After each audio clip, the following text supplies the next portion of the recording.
সিডনির Bondi সমুদ্র সৈকতে ইহুদিদের হানুক্কে উৎসবে হামলা চালানো সন্দেহভাজন বন্দুকধারী বাবা ছেলে আইএস মতাদর্শে বিশ্বাসী ছিলেন, এমনটি জানিয়েছেন অস্ট্রেলিয়ার প্রধানমন্ত্রী অ্যান্টনি আলবানিজ।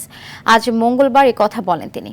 গত রোববার সন্ধ্যায় উৎসব চলাকালে এলোপাতাড়ি গুলি চালিয়ে 15 জনকে হত্যা করেন বাবা ছেলে সাজিদ আকরাম ও নাভিদ আকরাম।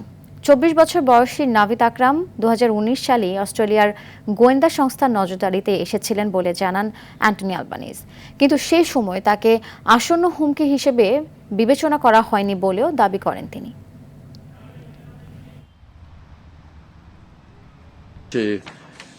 মনে হচ্ছে এটা আইএসের মতাদর্শে অনুপ্রাণিত হামলা। 1 দশকের বেশি সময় ধরে চলা এই মতাদর্শ ঘৃণার মনোভাবের পথে পরিচালিত করে। এই মতাদর্শ নির্বিচারে হত্যায় জড়িত হওয়ার দিকে প্ররোচিত করে। This afternoon at 4 o'clock, I